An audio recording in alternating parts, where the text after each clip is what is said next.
Hi, I'm Gruff. This is my tattoo tour. My first tattoo is on my right shoulder. I used to martial art and I got heavily involved in it.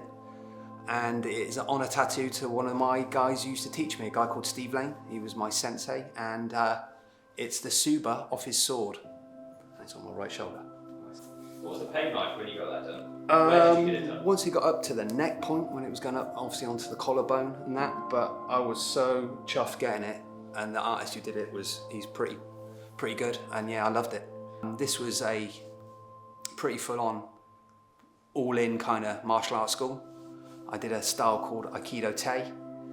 Steve actually wrote the syllabus. I was one of his first students to get taught it, and yeah, it's a passive martial arts with a bit of a street twist added in. So it's not pure Aikido, but yeah, I absolutely adored it. I went to black belt first dan in that style, and then started to do sword work and weapons work.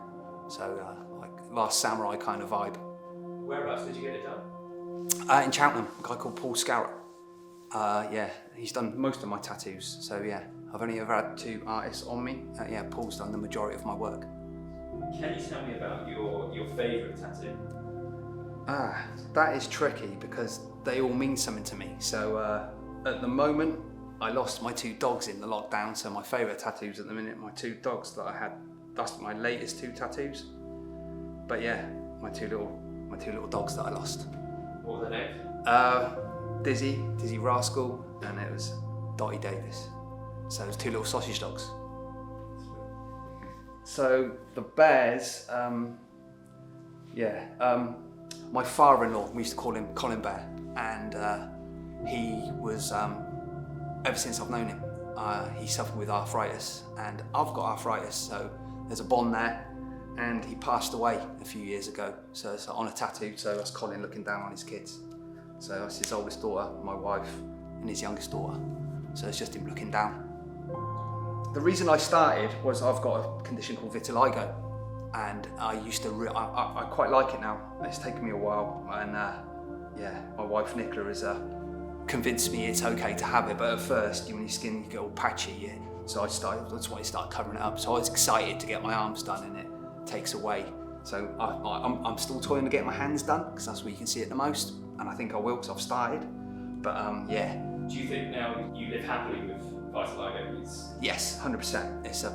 It's me. It makes me more individual in a sense, and yeah, it's a part of my condition. But when I was young, when I first started, I was in my early 20s, and I started noticing it, and I was just, naivety, I guess. But yeah, I quite like it now. It's a part of me.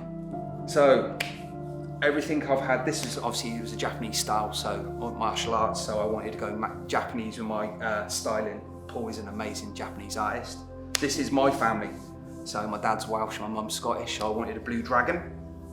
The flower, that little flower there, is from my daughter Jessica.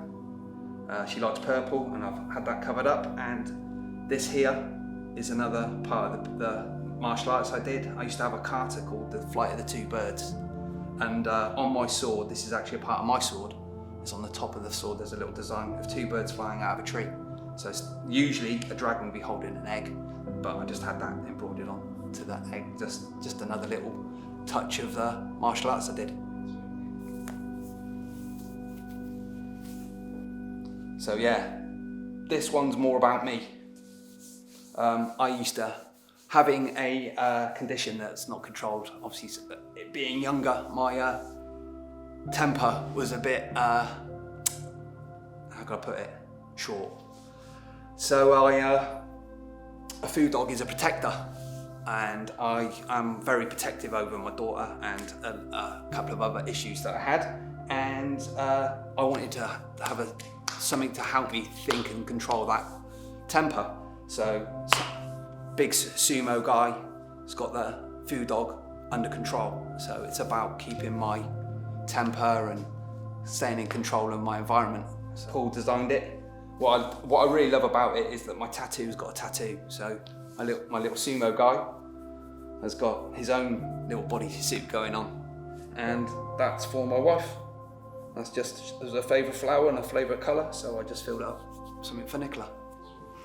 What's your future looking like for tattoos? Are you going to go Yes. any on your body? Or? Yeah, I'm going to go for a chest piece. I'm getting a tiger on my chest. It's again with my dad. When I was a kid, I used to do a lot of running, and I'm going to show my age now. It was the time Rocky 3 was out, so I had a tiger. So if I got hurt or was struggling, my dad used to pump me up with that. So I want to get a tiger looking through bamboo to one side of his face. So I'm going to get my whole chest done. I'm going to get that all gruffed up logo, and we'll see how it goes from there. Once I start my legs, I think I will probably end up continuing. But yeah. What about your finger? Wow, again, this is, that's my wedding date. So that's the 30th of the 9th, 2000. The 3 little marks above are me, my wife and my daughter, the 2 little dots, and the 2 little sausage dogs. I kept losing my rings. I've got inflammatory arthritis, so the first ring used to cut my finger off. I'd buy a bigger ring, and then my inflammatory arthritis would go down and I'd drop the ring. So I thought, you know what? Let's just get it tattooed so I can't take it off and it's permanently on. So yeah, that's my wedding date. Yeah. Moses did that over in Robbourne. Same guy who did the bears.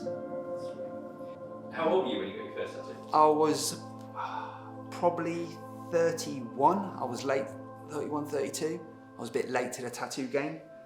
Yeah, that was when I got my black belt, and I wanted to do that. And I wanted to teach. I was going to get. Luckily I didn't. I was going to get the badge of everything. I was so into the martial arts I was doing. But yeah, I'm glad I got that. Final one. What would you say to someone thinking about getting a tattoo? Make sure your design is right, and it means something to you. So if someone takes the mick out of it, or someone gives you a bit, oh, that's horrible, it doesn't matter. I don't mind what anybody says about my tattoo, and people have mentioned it, said something like that, you know, the 2 little sausage dogs. But I look at them and I think of all the good times that I had with them, and that's what it's for. They were like my kids. If I have to say anything to anyone, is make sure it's right for you. Don't go rushing in. Don't go, I'll have that one, please. Make sure your artist is the right artist for you. I personally wouldn't change anything about my tattoos. I think they make me me. Every tattoo is individual. Depends how, you know, it might be bad, it might be the best artist in the world, but if you love it and you embrace it, it doesn't matter what people think, it's you, isn't it? Vitiligo is, obviously, I'm quite lucky, I'm really fair skinned, so, but if I get a tan, it comes more prominent. So in the summertime, when you want to have your shorts out, you can be quite self-conscious, but just make sure you get it protected because it burns. Own it, it makes you individual. It's like a tattoo. It's like your own individual tattoo. Embrace it, man. I've got it on my face, on my knees, everywhere my arthritis attacks me, I get vitiligo. So I'm like I say, I'm so lucky I'm fair skinned. But yeah, just embrace it. I've been Gruff, and thank you for watching my tattoo tour.